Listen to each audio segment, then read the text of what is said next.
the Environment Chair of the Lagoon voters of the Lower Cape Fear. One of our air and water quality issues for a long time has been hog waste and hog waste management. Sharon Valentine is a new member of our league, and her husband, Dr. Len Bull, expressed interest in sharing information on NC State's research on hog waste management. So we're happy to welcome Len today. I'd like to recognize a couple of our guests. First is Rob Zappel, our New Hanover County Commissioner and champion of the environment. We also have Dana Sargent, Executive Director of Cape Fear River Watch. Cape Fear River Watch is one of our key partners that we rely on for information and advocacy. And Chris Endo, she's a longtime Sierra Club activist. So we appreciate you being here today also. Just like to mention that North Carolina Coastal Federation staff send their regrets. Unfortunately, they have an all staff meeting this morning, but they hope to listen in on the recording. So little housekeeping. Dr. Bull is going to leave plenty of time after his presentation for questions and discussion. And we're going to try using the raise hand icon when you'd like to speak, and we'll call on you. We're recording today's session. We'll send you the YouTube link later this week if all goes well. So now let me introduce Dr. Len Bull. Len was raised on a dairy, poultry, and sheep farm in Massachusetts. He has BS and MS degrees from Oklahoma State and a PhD from Cornell University. He held faculty positions in animal science departments at the University of Maryland, University of Kentucky, University of Maine, and University of Vermont. He was head of animal science at NC State, then assistant dean of agriculture for research and international programs, associate vice chancellor for international programs, and associate director, NC State Animal and Poultry Waste Management Center. He was also inaugural member of the NC Green Power Commission. Len retired in 2009 and is a member of the boards of the Cape Fear River Assembly and the National Institute for Animal Agriculture. He is a senior advisor to Solutions from the Land, a UN-based international group linked to the UN addressing the impact of changing climates on food supply and security, as well as renewable energy production from the land. Welcome, Len. Thank you. Now, do I need to push the little green? I'm going to use a PowerPoint, and I hope, Rob, did you get a copy of the PowerPoint? I think I sent it to you. That's all right. You have it. So you don't need to scribble down taking notes. You can watch. I'm just teasing. So I just hit. I'm going to go to the PowerPoint thing, and then we'll talk from there. Is that okay? I just did it. Now we'll see how it works. It worked. Now I want to do this. Whoops. Slide. It works. There. Whoops. I got to go backwards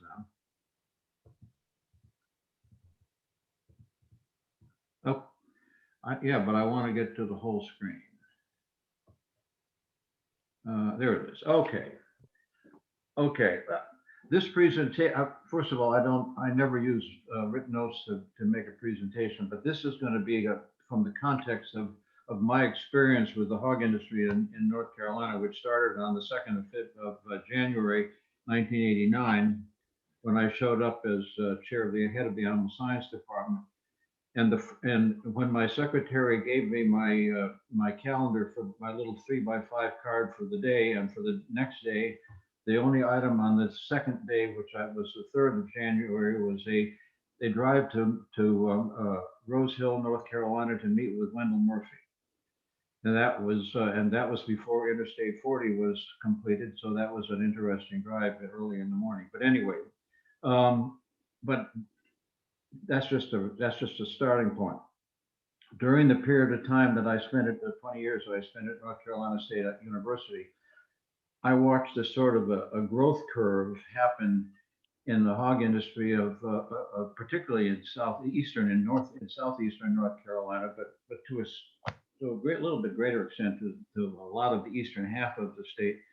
that resulted in basically, if you, whatever set of numbers you use these days, it contributes about $10 billion to the state economy and employs about 44,000 people using the multiplier that is used to take 1 times 2 point something to get to that number.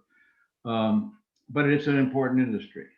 And it went through the same kind of growth curve problems that anything of that sort happened.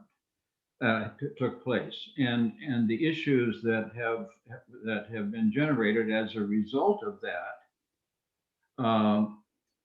kind of it grew as the density of that industry grew and the intensification of it. And to give credit where credit is due, from a positive standpoint, that industry followed very closely the development of the integrated poultry industry in eastern North Carolina, which has been there longer than the integrated hog industry, and has some of the same issues associated with it, but not quite as intense. And so the other important thing, from the standpoint of perspective, and then we'll move on, but from the standpoint of perspective, is that before those industries developed, remember the tobacco industry was declining. Corn, the production of corn was being replaced by cotton, and there was a whole bunch of things happening that had a potentially negative impact on the economy of that part of the state. And I had a good friend in Georgia one time. I interviewed for a position at the University of Georgia, and the director of extension was in on the meeting, and he said, Len, he said, well, you need to understand what we're trying to do is develop the livestock industry in some of the rural counties in the state that are so poor that the crows carry their lunch when they fly over. And I've never forgotten that. And I think there's some of that in what was driving the development of the hog industry in eastern North Carolina. So with that, I'm going to move, I hope, to the second slide. No, let's try that one. Okay. This is just that's the data that I was able to pull off of the Department of Agriculture figures for the 1st of December, last December. But in the counties that encompass the area that we're talking about, and you can read them as well as I can, there's about 6 million hogs on any given day. That represents about 2/3 of this total of the state. And it starts with Duplin and Sampson, as you would expect. It have about 2 million on any given day, and it gets all the way to New Hanover, which has 0 unless Rob has a Vietnamese pot-bellied pig in their backyard, and then we'd have to count that. But New Hanover does not have any that I'm aware of, or that they were aware of in this data set. But that's the distribution, and obviously it's a lot of pigs and concentrated in a lot of places, and there are maps available that would show you where those are. I'm going to see if this one goes next. I'm going to move. Okay. During the development of that industry, there was a development and appreciation of the fact that all of a sudden we've got an industry on our hands that really needs some help regulating itself, whether they like it or not, and dealing with things that make them sustainable from the standpoint of being able to contribute to the economy of the state. And that was an ongoing process when I came on board.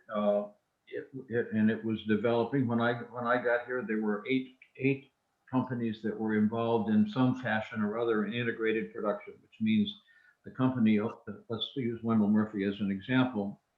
Murphy Farms organization, they contracted with individuals that had a piece of land that they wanted to raise pigs on, helped them underwrite the cost of building the buildings, provided the pigs, the feed, and the advice and veterinarian and nutritional advice, and paid for the production of pigs that when they picked them up and took them off for processing. And Sharon knows very well how that works in the turkey industry, because she was involved in the same kind of an arrangement. And it's one that works because it focuses management and business management responsibility in a concentrated way that has worked for a long time.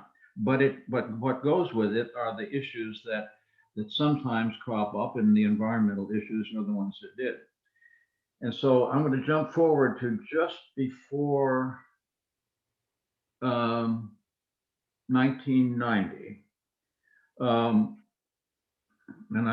And I'm going to keep, Rob, I'm going to keep political discussion out of this after I make this comment. Mike Easley was getting ready to run for governor, and he sat down with the folks in the hog industry who were dealing with the concerns about these about environmental issues, and the primary issue of concern was odor, air quality, and with the nuisance suits that were beginning to develop as this concentrated industry was focusing in this part of the state.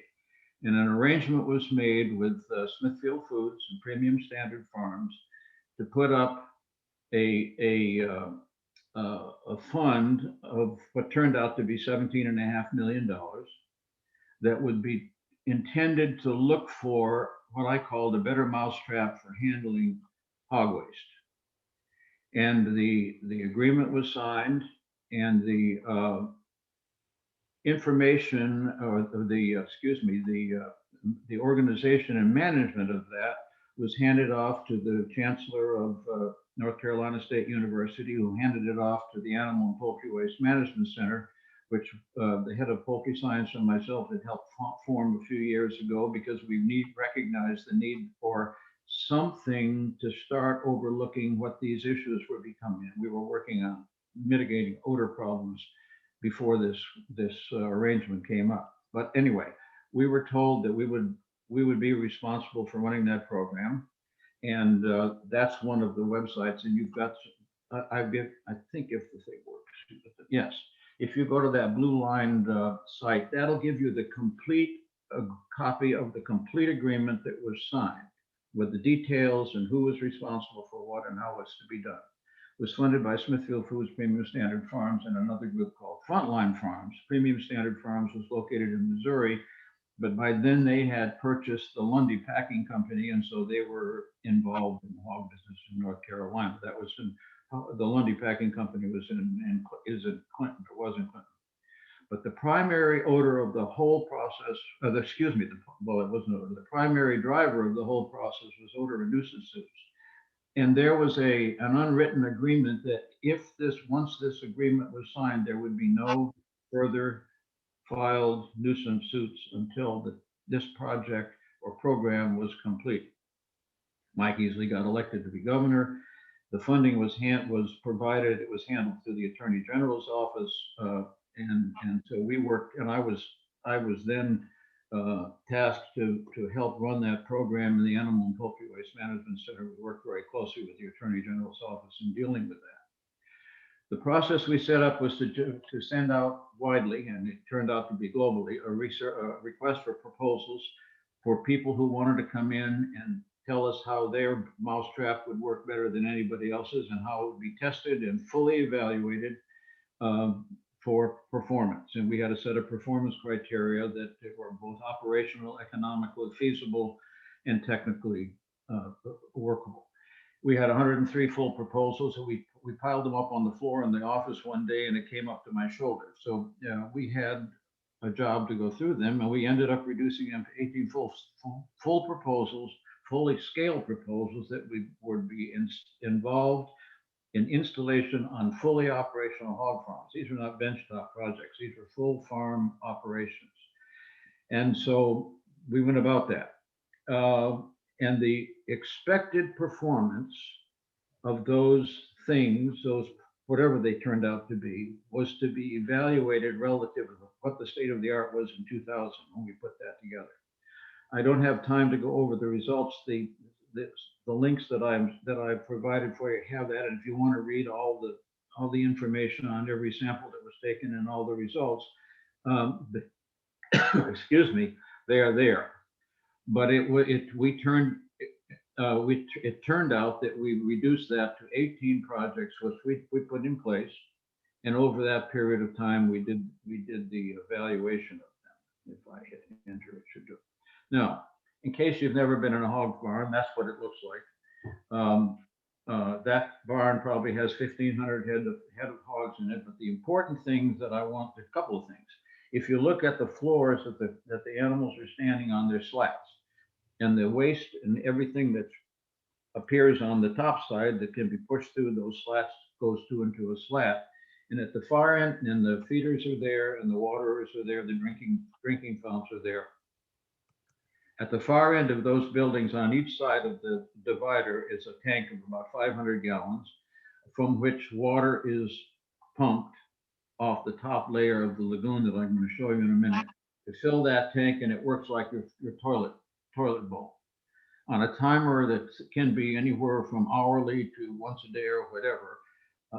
It flushes, and it flushes the space underneath with all the waste into the lagoon. And that's how hog waste was handled when we started this project. That particular barn was not, I don't know who took the picture, but I don't think anybody went through with a hose and washed it down. It looks like they normally look. But the other thing I will tell you is that this whole issue of odors coming from hog operations that is often blamed with lagoons is not correct. The lagoons themselves, other than if someone goes in and stirs up everything and starts pumping it out, then you can get some odors, but the odors come from the buildings. About 85 or 90% of the odor comes from the buildings. And so the frequency of flushing these barns is critical in reducing odor. And I'll get back to odor, what my advice is to how that needs to be done toward the end of this time. Okay, enter. Now, this is a diagram of what a lagoon looks like. Look from a side story. It's about 10 feet deep. It's got the black line says it's a liner, and in North Carolina, that is a specific grade of clay that is compacted against the side, and it has the clay has a nature of such that it has a given required permeability rate for moisture or water. But once it's in operation, that seals up pretty quickly because of the organic matter that builds up on the surface. But the important point that I make, and I'm going to use my pointer. Can anybody see that my pointer? Probably not. You see a black line vertical that says lagoon level marker. Those are the critical things that I want to point out.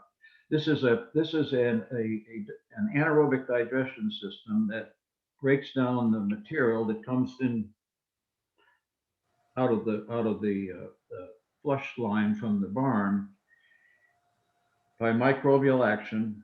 The bacteria do their job, and they die and accumulate in a sludge layer, which has to be managed. And then there is two different zones that are involved in treatment.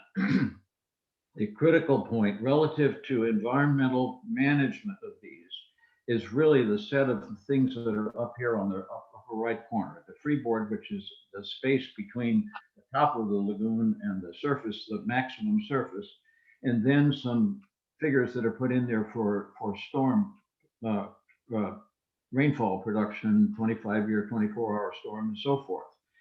And on the left-hand side is this line that says start pump. When the level gets up to that low point, the operator, and these things are monitored with constantly. And if you're interested in the information on that, you can go to the Department of Environmental Quality, and you can find the regulations and what has to be done. But when the level gets to that point on the stick, it's time to start pumping to get the level down so that if you're going to have a heavy rainstorm, it doesn't run over. And that's basically how that works. So if it gets to the stop pump layer, you're supposed to be all right, and everything should work fine. And for the most part, it does. There have been examples of failures of these. We had a lot of them during Hurricane Floyd, and there have been a few since. But the management of these has improved, and I'm not being paid by the hog industry, but they've done a better job of managing, a better job of handling this management of the level in the lagoon since those disasters of those hurricanes. Now, just this is in here only because it represents something that's critical from the standpoint of management. if you take a look at what's in, and I put these in terms of what you'd go to Lowe's and look on the fertilizer bag to put on your lawn, NP and K. If you look at the level of the moisture on the surface, there's in 1,000 gallons, there's not much nitrogen, phosphorus, and potassium. If you get down to the bottom in the sludge, obviously there's a lot more. And so if you mix those, then this is what you end up on the side.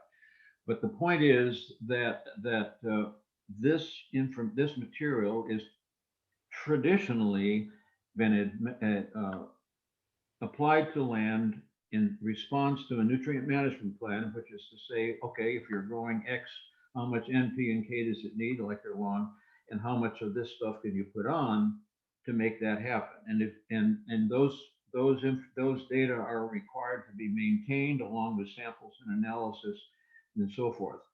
And I needed to put one other point in about antibiotics, because there's always a concern about use of antibiotics in animal production. And I'm really proud of the fact that a group that I was involved with at the time started looking at this as it related to antibiotic resistance, in particularly in the use of antibiotics that are used for human health management, and the resistance that was taking place, and how much of that could be blamed on the fact that they were used for growth promotion in animals.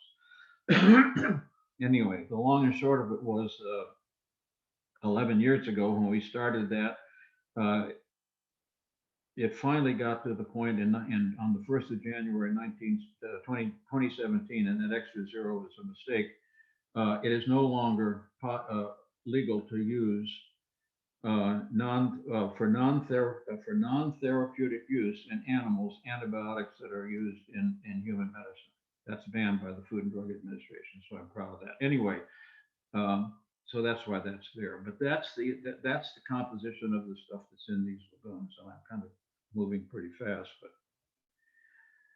But one of the things that there's increasing concern about as we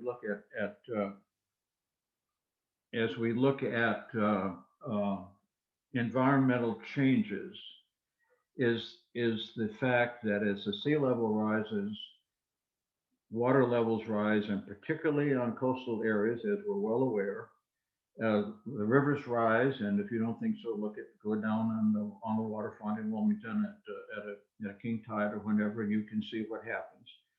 And the possibility that these extremes in rainfall may have an impact on the patency of these liquid systems that are used for handling waste on these hog farms. And these lagoons can be anywhere from 1 to 2 or 3 or 4 or 5 acres. And if for whatever reason they breach, that's materials going somewhere. And so there's a concern about that. And even though in the lower Cape Fear, we don't have many hog farms, if you go up into obviously Tuthman and Sampson and those counties, there's a lot of them, and there's a lot of lagoons.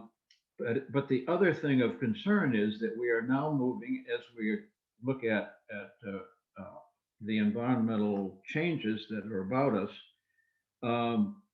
what we used to call 200-year, 24-hour storms are happening about once a month. And it's not impossible it's not impossible. Oh, here comes a drink of water. Thank you, sweetheart. It's not impossible to see 30-inch rains. We've seen those. And if you go back to those lagoons, the only water that is added to those lagoons is rainfall and whatever comes out of the drinking fountains by spillage, and whatever comes out of the pigs in the barn, because the water from the top of the lagoon is what is used to do the cycling. So evaporation, it goes away, but otherwise it's rainfall. And if you get a 30-inch rainfall and you've got a 24-inch freeboard, you may have a problem. And so that's why there is a concern at this point about some of those things. We'll get to a little bit more of that. The other thing is the possibility that there are still about 12% of those farms that are currently in floodplains, which means 88% aren't. But if the floodplain distinction or this floodplain layout is changed, it is possible that a bunch of these farms, excuse me, may fall into those floodplains, and something will have to be done probably in terms of either relocation or something else. And that's already happened. It happened after Hurricane Floyd to some extent, and there's been some of that going on. Some farms go out of business, and of course they close down. And if that happens, then that's part of the thing. But that's a concern. Floodplains and extreme rainfall events, which are now more common as we look at changing climates, are a concern for these operations and where they're located here in eastern North Carolina. Now, to give you an idea of what I'm talking about, I won't use my pointer, but if you look on the a little bit left of center, you see the Cape Fear River, and that bubble that you see, that white block up on the top, Rob, that's your friend Kemmler's, and they're fairly close to the river.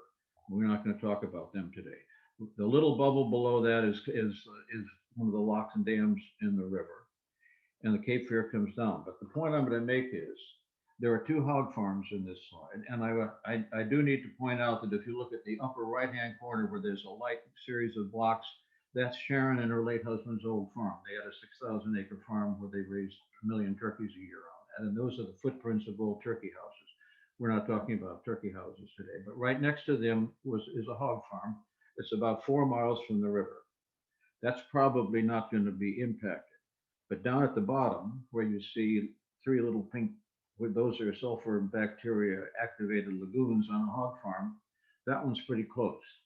It is highly possible that that particular operation may, if the floodplain arrangement changes, may be impacted.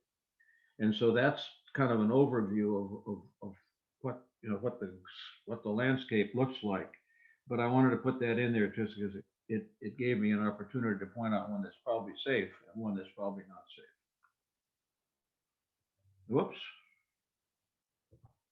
I'm going the wrong direction. Okay. Now, and I'm watching the time. How much time have I got, Beth? About 5 minutes? We've got 7 minutes. You're good. Okay.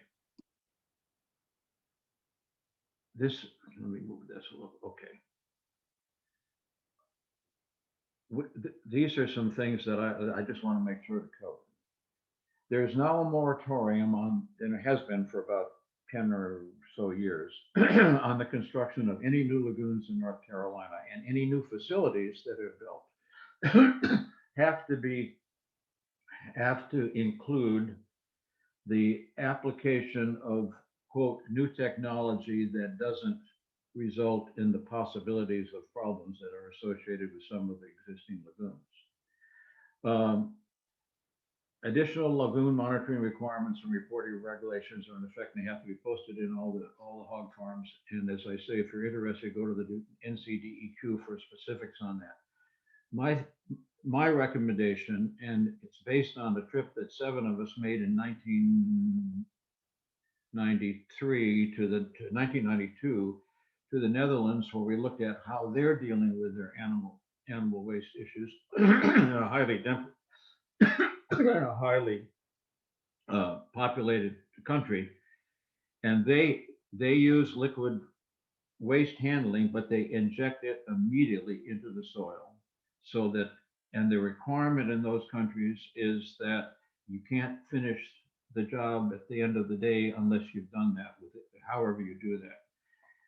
We have been using these sprinkler spray field systems with the big gun spray guns to distribute lagoon liquid, and when there are odor problems around those places, it comes from there. That's where it appears. It's not from the houses.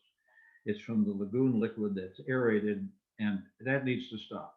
Sorry about that, but that needs to stop. We tried to get that implemented, and we're politely told no damn way that was going to happen. But it does need to be considered.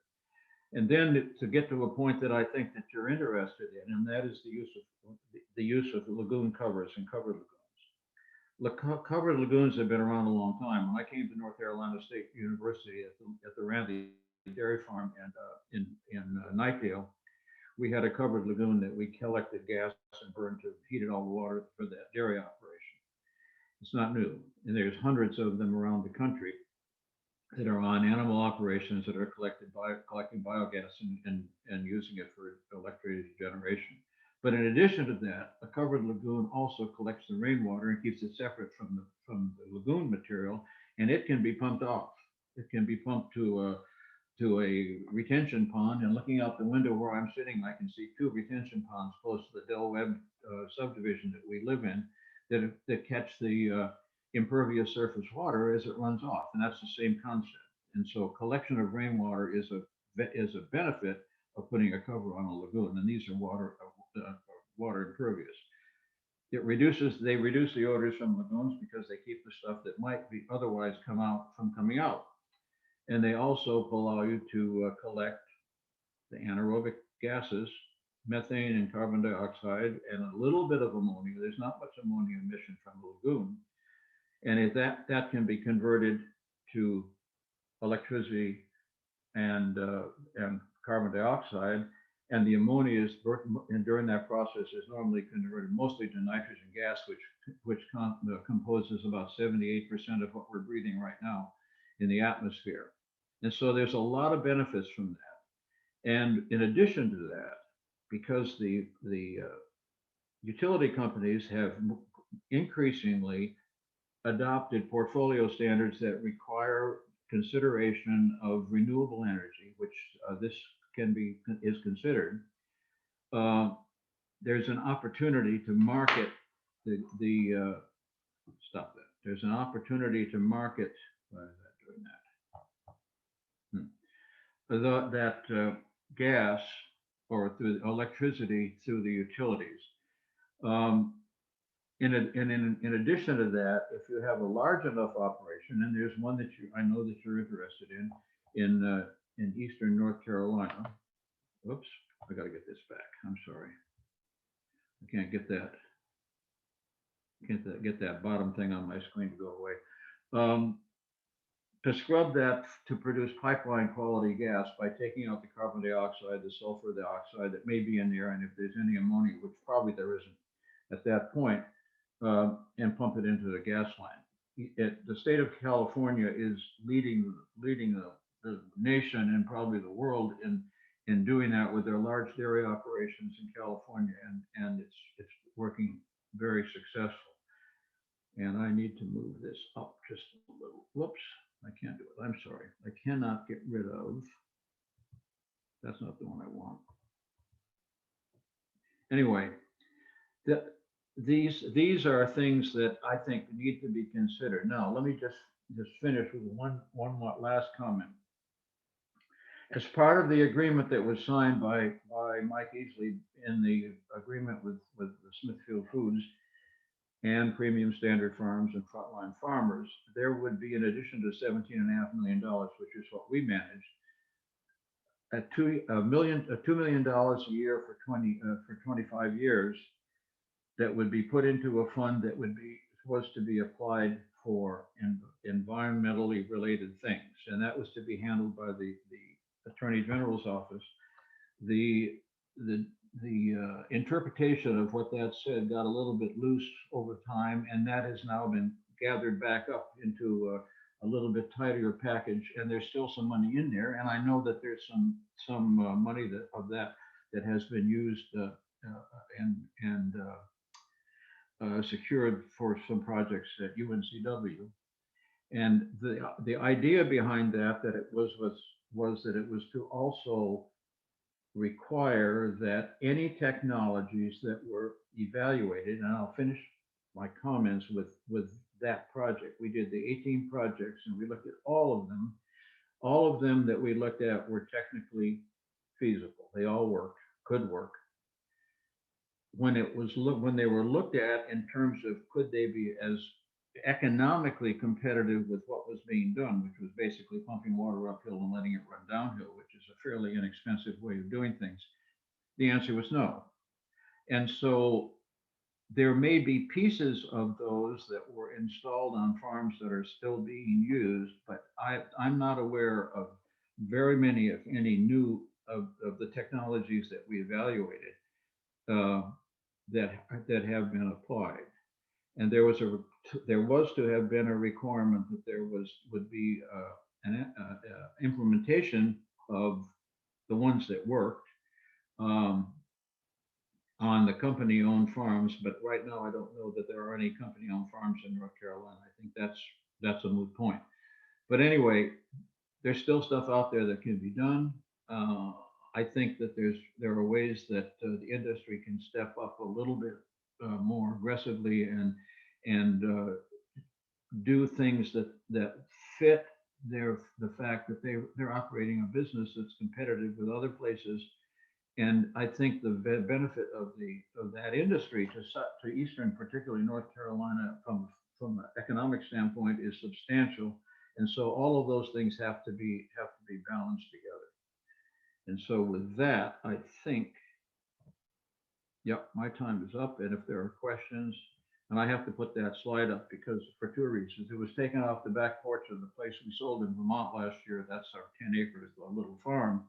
But that rainbow that we caught wasn't going into the house. It was heading right into a dairy farm that's about a quarter of a mile through the woods that has 1,500 cows, and they generate electricity from the waste and are doing very well at it. So those kinds of things work. And so with that, I will thank you. And if there are questions, do I need to do something with the screen?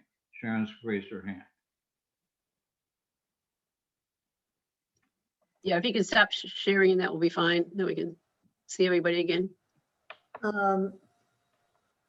Whoops. Shall I go ahead with my question? Yeah, Yes. go ahead. Len, would you speak to the fact, I know you weren't going to raise any of the political issues, but I think it is really germane to the history of the hog industry that of all of those proposals, the little glitch was it had to be cheaper than a lagoon. And there was no technology that was cheaper than a lagoon. And during the moratorium time, Smithfield sold their farms to a private entity, so that when the moratorium was lifted on construction, they basically were not in the business anymore. Would you speak to that? Well, yeah, the idea was that there would be an investment of whatever it took to put the technologies that worked on the company farms. And when compared with the fact that the competitor was the Lagoon and Sprayfield system, there were none that came close to that. There was a monumental effort to try to take one of the technologies that involved the most complete set of treatments of all of them and make it so, but it still didn't get there. And that was done using some of that $2 million a year that was put into that fund. And so at this point, yeah, the answer to your question is no, they are not, except they're out there. Now, there are pieces of them that have been done. And I guess you could say that I'm an advocate of covering lagoons and collecting the biogas. Biogas is a greenhouse gas, and it is about 65% methane and the rest carbon dioxide with a little bit of other stuff. But the important thing about taking that and using it for whether it's, I would prefer using it as a source of energy, the methane, is you put that carbon back into the atmosphere so that it can be recycled and picked up again by photosynthesis. And rather than having to replace that with fossil carbon from out of the ground, it's an opportunity to that. So that's, but and that's being done in a lot of places. And there's a project in Rose Hill right now that's looking at, or I think it's probably at the Magnolia Complex, that's looking at a scrubber to put that cleaned up gas back into the pipeline. And I support that. I think that's a good way to make a dent and the contribution of animal agriculture to greenhouse gas production. Can I ask a question? Yeah, Dana, I guess that. Sure. Thank you, Dr. Bull, for your presentation. I do have a question on covering lagoons. I'd love your thoughts on, already the science research has for years, notwithstanding that we may disagree on whether or not the industry is regulated enough, the fields are already overloaded with nitrogen due to the spraying. So what are your thoughts on the fact that once you cover a lagoon, you're going to capture that ammonia, which is going to actually increase the nitrogen content inside that lagoon, which is still going to have to be sprayed. So, covering it, storing it, saving it for methane is, aside from the fact that we're still dealing with a huge water quality issue that's actually likely to increase with the covered lagoons. I'd love your thoughts on that. The application of that material coming from lagoons is supposed to be done according to what we call a nutrient management plan. And let me just use the fact that probably Bermuda grass is the most common application. When this whole process first started, that was the route that a lot of these producers were doing. They would take the material and spray it on Bermuda grass and graze cattle on the Bermuda grass, and that was the loop. Bermuda grass in this area can handle about 500 pounds of nitrogen per acre, which is more than corn or whatever. So it's a good sponge, but the point is now there has to be developed and supposedly adhered to a nutrient management plan that says if I've got an acre of Bermuda grass, let's say, and it can handle 500 pounds of nitrogen, that's all the lagoon weight liquid I can put on that land in a year. That's the intended ideal. Whether that is, and all of the equipment that's used to deliver it is supposed to be calibrated for its rate of delivery and samples taken and so forth. And there you are. But your point is well taken. The issue of dealing with water quality is a real one. And I think it's going to result. There's about 12% of the hog operations in this area that are subject, I think, to the next adjustment of a floodplain, and that's going to have to be addressed. We all remember what happened after Hurricane Floyd, and all those pigs were floating around in eastern North Carolina. They were obviously in that condition in a floodplain, and we don't want that to happen again for a lot of reasons. That's a long answer, but I thank you for raising the question because it's important. Lynn, I'd like to ask about you mentioned the Netherlands trip and stopping the spray field lagoon application. Stop using spray fields. Is there any opportunity for movement on that to move to the injection method? Because that would get rid of a lot of the spray field issues. I promised I wasn't going to make Rob, put your fingers in your ears no, I doubt if you will. There were 7 of us that went on that trip, including Brennan James. And Rob, you may remember Brennan James. We became good friends as a result of wandering around to little villages in the Netherlands. He was a state congressman for many, many, many years from northeastern North Carolina. We met with all of the people that were, in positions that were trying to deal with the problem that they had in the Netherlands, which was they're a low-lying country with a lot of concern about water pollution. And by the way, they were emitting huge amounts of ammonia from their buildings. Their buildings are entirely different than ours. I've been in a number of their hog buildings, and you couldn't stay in them very long without some kind of a mask on your face. And I can't believe that the hogs didn't have problems with that too, but it was because of the ammonia. And the Germans to the east of them didn't like that. And so they were under pressure to do something about it, which is why they did the incorporation process of requiring incorporation. But they did not use any big gun sprinklers or whatever. And we came back and recommended to, I'll just say it, and recommended to the administration of the College of Agriculture at NC State that we ought to be advocating to stop doing that. And didn't happen. I'll leave it at that. So, Scars on my left shoulder from that. so No, there I isn't any mean, way that that could be revived. it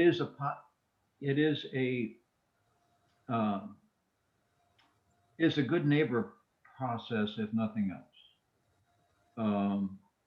Because if you've ever been around spray field application of liquid hog waste and you live there, you won't hang your clothes on the line today. I guess I'm just curious because Smithfield is settling lots of hog nuisance lawsuits and spending lots of money. So why wouldn't they consider changing this technology?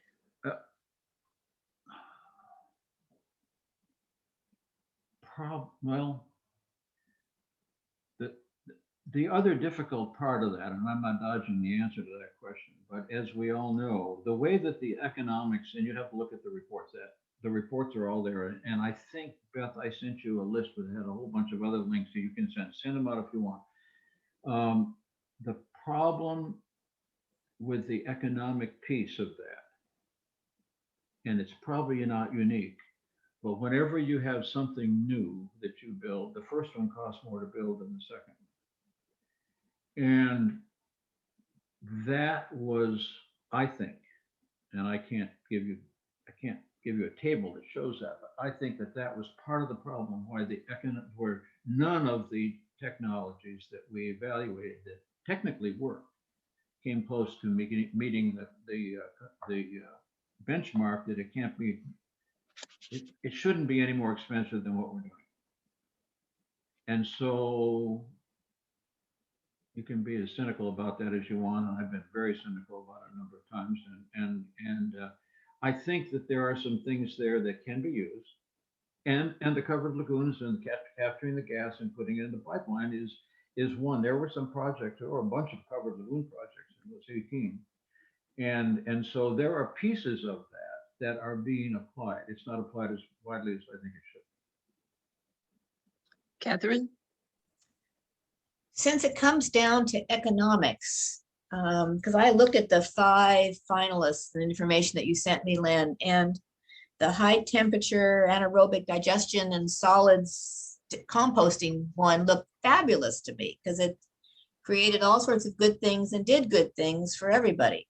But if it's going to be economics and why they're not going to do that, and you've got Smithfield, which is definitely the tail that wags the dog, wherever it is, do we have to look at some kind of a cost share program that says, okay, the state's going to invest in this for the good and welfare of its water and its air quality, and kind of come up with some new formula for how we get this done and actually legislate to have it done? It just feels like we're just spinning our wheels, nothing's changing, and the water just gets worse.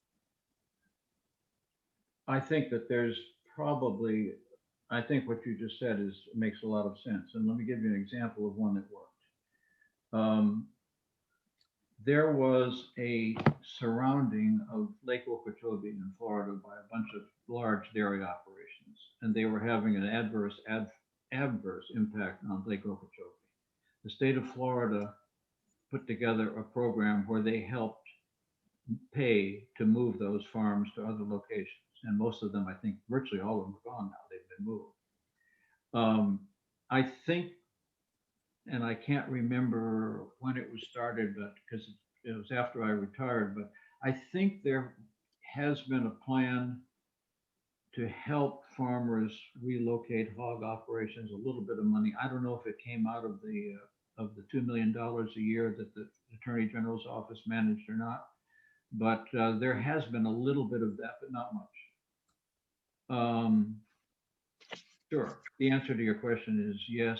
The difficult part is, the problems in the details. How do we make it work? But the problem is, it's the economic impact of the industry on the state is significant, and particularly in the counties in this part of the state. the little joke that Charlie Ellington said about the crows carrying their lunch when they flew over those counties is probably not too far-fetched in some cases. And there's I think that the positive part is that the monitoring regulations that are in place now that grew over time during that period are helping to prevent some of, there haven't been as many lagoon breaks as we had in years past. I think there was only one last go around. Well, one is one too many, but the management of them has become better. And I think that whether that is an adequate answer to your question or not, I'm not sure. But anyway, it's the best I can give you. If we're going to move farms, it just seems that might be an ideal time to try a different technology instead of just moving them to create a new lagoon and a new problem. Well, the moratorium on construction of new facilities includes the fact that you can't go to a piece of land and build a new one without putting a better technology on place, or you'll never get approval. But the other piece of it is that if I've got a set of buildings that were built in the late 80s that are pretty well depreciated down and need to be replaced, I can replace those buildings on that footprint. You know, if I'm going to tear it down, if the roof is rotting, I can tear it down and replace it. But and that doesn't require changing the rest of the infrastructure. But if I move to a new piece of land and say, yep, I'm going to build a new hog operation, got to do it. So it's in place. It hasn't been done. Can I ask one follow-up to that? Sure, Dan. And thanks a lot. This is a great conversation. In terms of the buyback, buyout, I would, kind of suggest that if folks here would be, wanting to suggest this to the legislature, you wouldn't want to suggest that they're just moving it, that they're just buying them out. They can do a different business somewhere else. But the question about the moratorium comes to mind, and the concern there that we have is that with the covering of the lagoons, the industry, from what we've heard directly from them, is that they're potentially going to use the covering of the lagoons as an opportunity to say that they're no longer under that moratorium, because that is essentially a better technology. And so that's something we really are trying to keep an eye on, because that seems to be a big part of the agenda behind this move, other than the fact that Duke needs to reach its renewable energy, the platform that they set, and this is a partnership that could get them there. But that's just something that I would throw out there for consideration. Well, there's a couple of pieces of that are, I think, yeah, I'm glad you raised that question.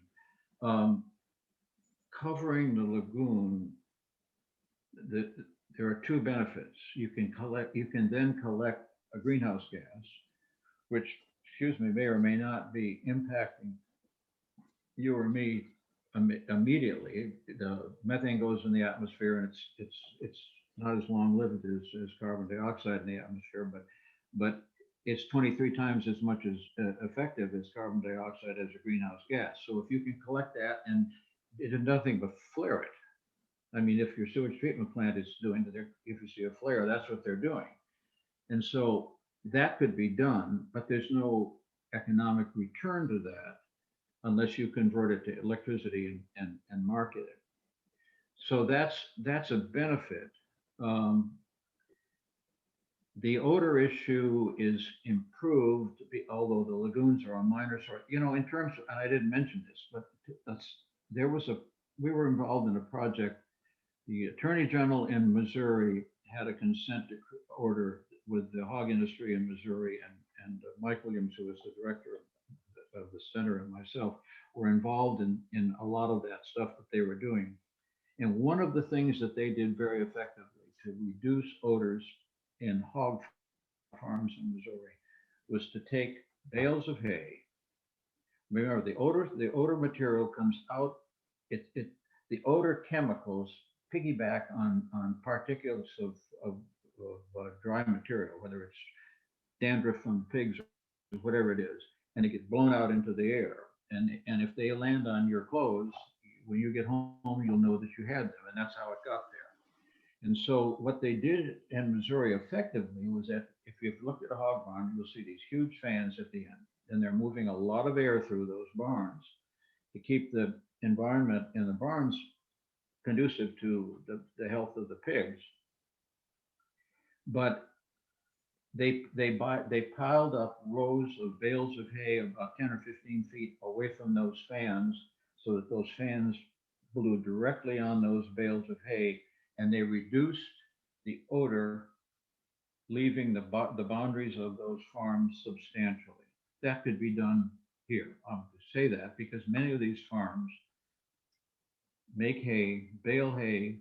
And if you drive up and down the roads of the farm of the state, you'll see rows of brown bales of hay on the edges of the fields, gradually rotting into the ground. Those could be used as very inexpensive ways of reducing that odor from the buildings. And if there's someone from Smithfield here and doesn't like it, I don't care, because you could do it. So anyway, that's partial answer to your question. There are things that could be done that wouldn't require wholesale change. Because if you're a neighbor, that would help, because those barns are ventilating all the time.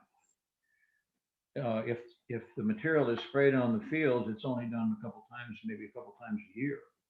And so that's a big problem a couple times a year. But if you have it as a background every day, that's a way that could be improved. And there are tree rows that have been used for the same thing, various kinds of trees. Anyway, it's a long story. Rob, Thank you, Len. Thank you for a wonderful presentation. I've learned a lot already. I had a couple of follow-up questions. One, do we know any of the impacts, the long-term impacts of deep well injection? Do we have any studies of that? Is there anything coming out of the Netherlands, or are you tracking that? No, I'm not tracking it, but so for that purpose, for that reason, I don't have any. But there has been some interest in doing that, obviously. Mhm. It's one of, it's another possibility. There's something else I was going to add to that. The answer to your quick answer is no, I haven't been tracking it. I see. But it's certainly one worth looking at. Again, I will look it up, and if I can find something, I'll pop it over to you. Thank you. We have, New Hanover County has a history with industrial waste in deep well injection, which has not worked out very well for us. And a lot of it has to do with our geological, well, you're aware of that. And I'd love any follow-up on that. The second question has to do with who pays for the infrastructure of moving the methane gas from the covered lagoons to getting it into the grid, or into the pipeline. I know there's the flaring technology, which is one baby step in the right direction. But I think the much better one is getting the value out of that methane gas and getting it. Do they do it by truck, or who pays for that pipeline?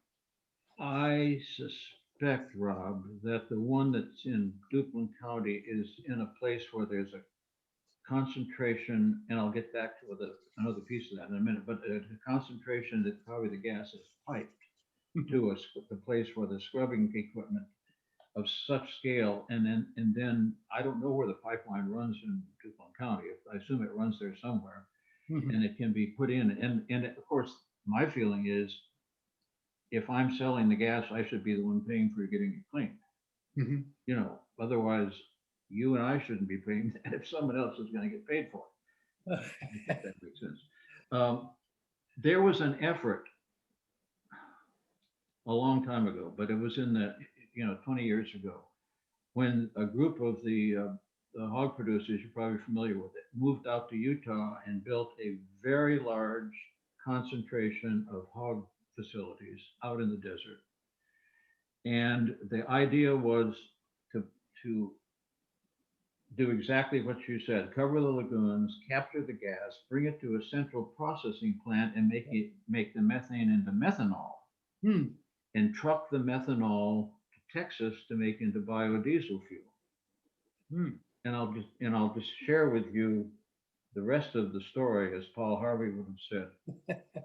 When they put together the data on what to expect the yield of methane and therefore methanol, they used not their own data, which they had, but old textbook data that was outdated and wrong, and it didn't work.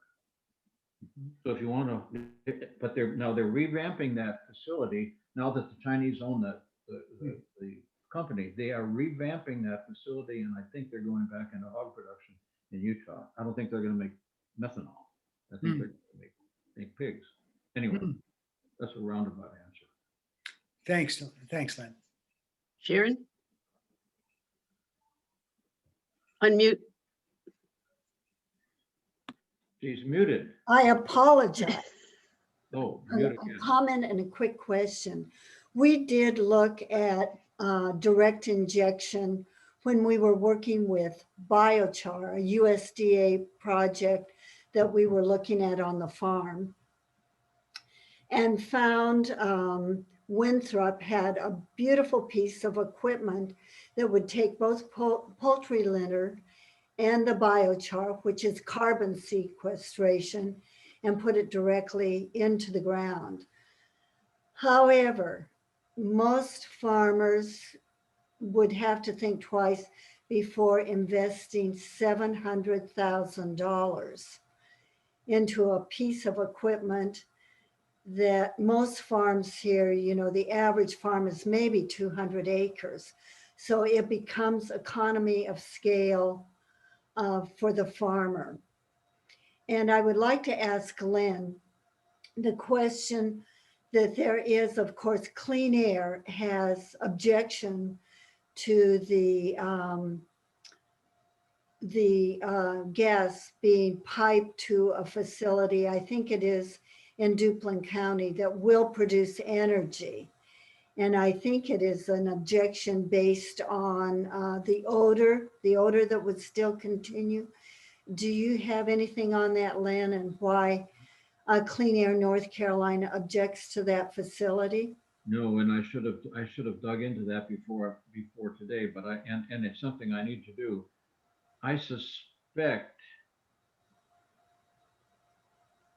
and I'll say this, and someone can take me to task to it. I suspect that there may be another motive behind part of that.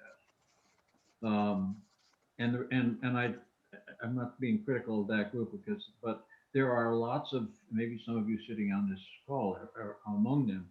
There are a lot of people that are opposed, that don't agree with the fact that we use animal protein in our diets. And, you know, everybody's entitled to that opinion. And I don't have any problem with that as long as it's taken, as long as it doesn't become the vehicle for something else that is an issue.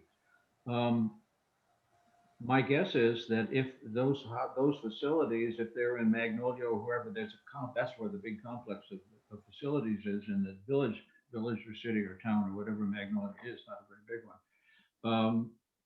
That it probably is related to the odors coming from the buildings, probably less related to the fact that they're piping biogas in a sealed pipe to a central location of scrub.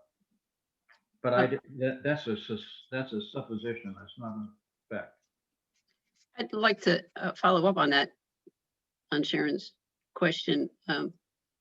So I have a diagram here from DEQ that shows what the align process is supposed to be. And so after it goes through the covered anaerobic digester,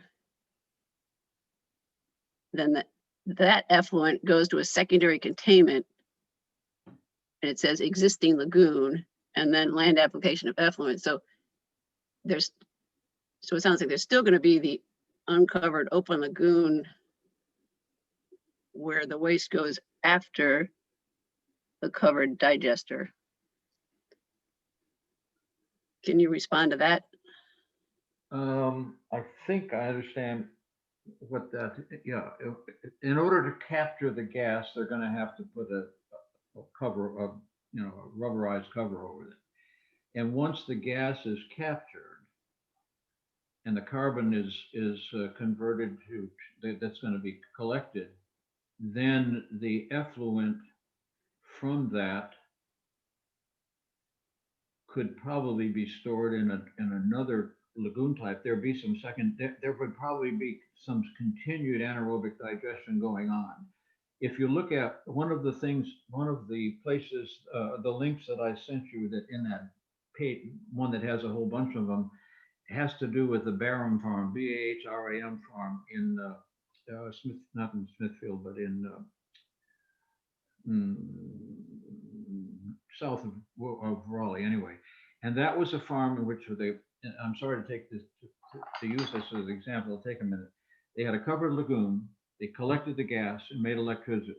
They put the effluent from the covered lagoon into an uncovered lagoon and used that as a liquid to fertilize greenhouse tomatoes. And they took the gas from the generator and scrubbed it so that it was basically carbon dioxide, didn't have any toxins in it, any ammonia, and pumped the carbon dioxide into the greenhouses to increase the CO2 content, which stimulates photosynthesis if you get enough light with it.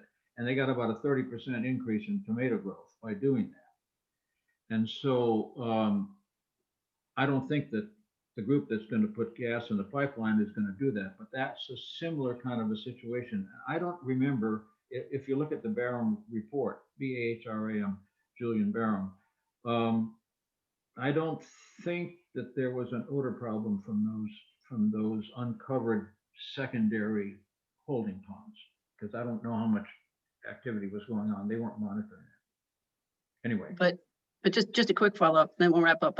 But you know, according to this chart, then there's still the land application of the effluent, so they're still going to use the spray field process.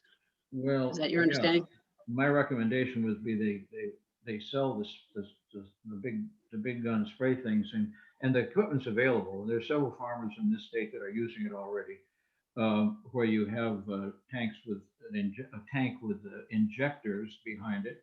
And you just draw a little, just like you draw a little strip through the ground, and you drop the liquid in, and it gets covered up, and you don't have any odor. And so, you know, and there are custom operators that'll do this, that will empty lagoons and do that. So it's simply a change in how we do things. You know, it's always difficult to make that happen. And if there's no incentive, that makes it worse. And there isn't a regulatory incentive to do that. So right now. Lynn, I Chris. have one more question if we don't have to close up yet.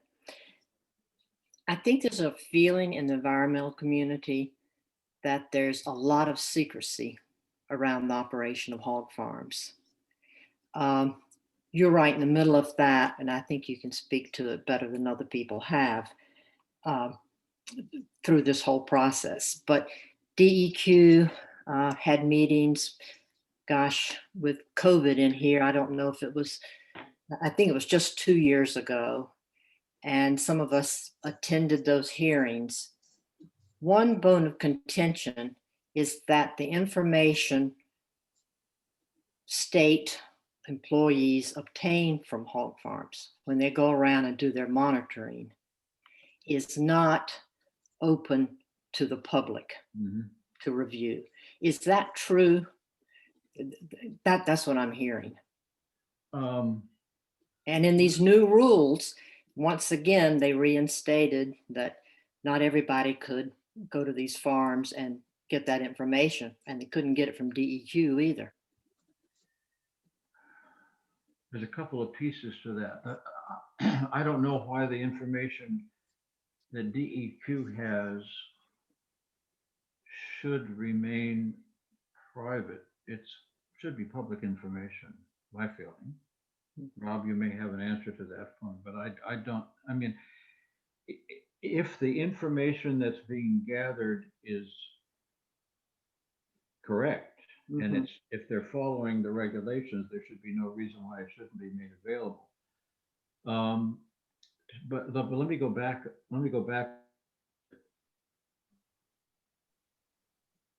industry, when it exploded in growth in the early, right after I came to NC State, and several of my, so whoops, I've lost my picture. We can still see you. Okay, I can't, but anyway, that's all right. Several of my friends say, yeah, you came to NC State and look what happened to it, the hog industry when I fell in a handbasket, but that's neither here nor there.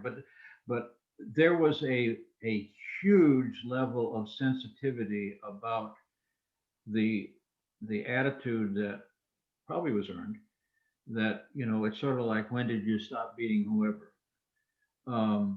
And so there was a tendency for that industry to hide in the bushes. I don't think that was appropriate, but it was.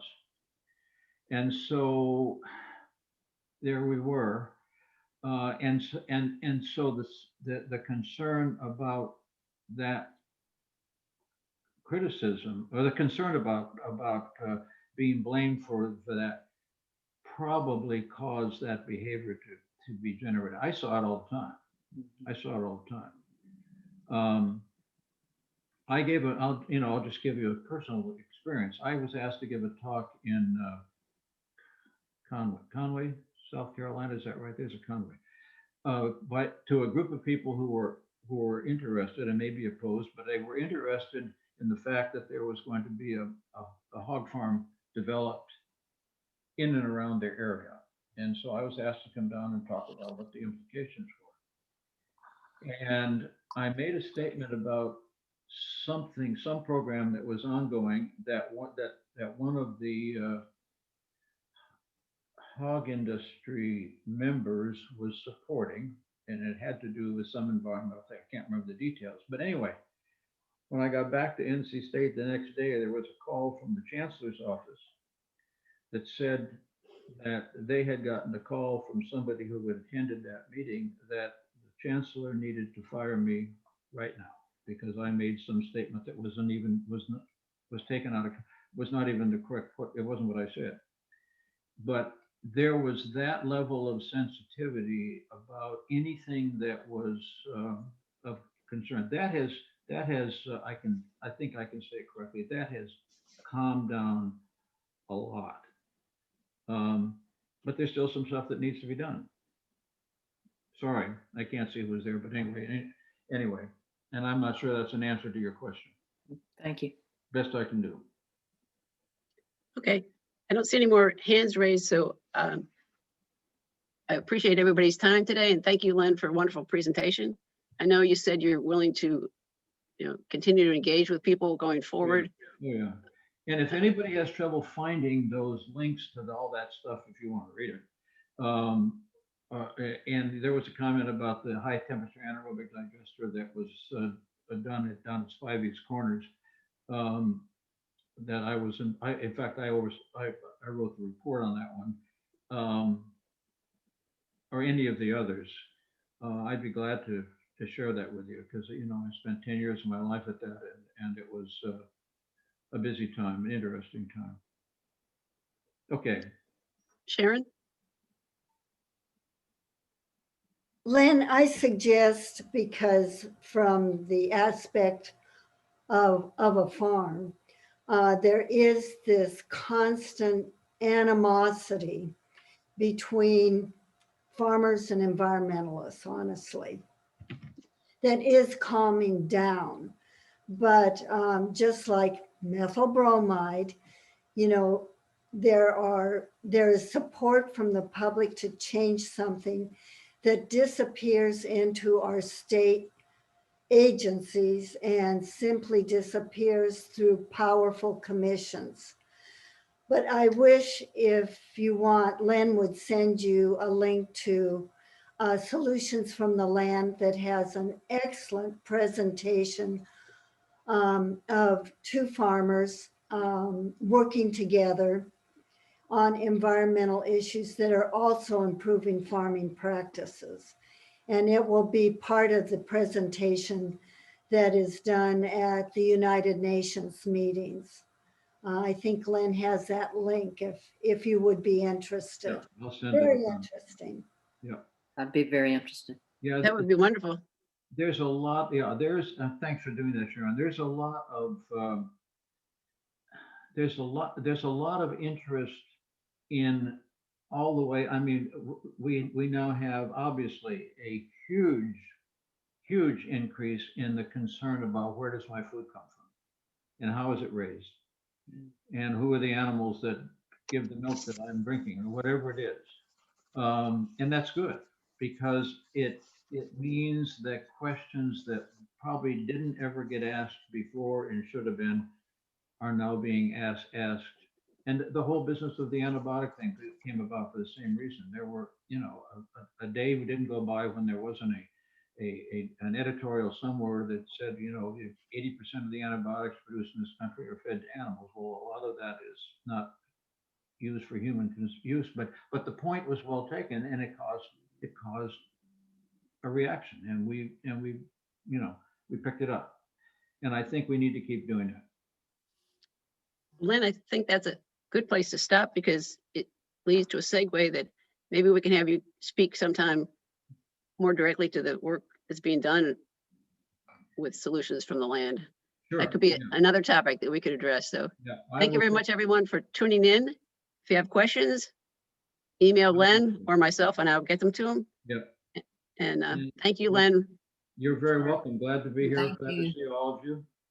Take care, Rob. Be careful. Have a great afternoon, everybody. Bye-bye. Bye-bye.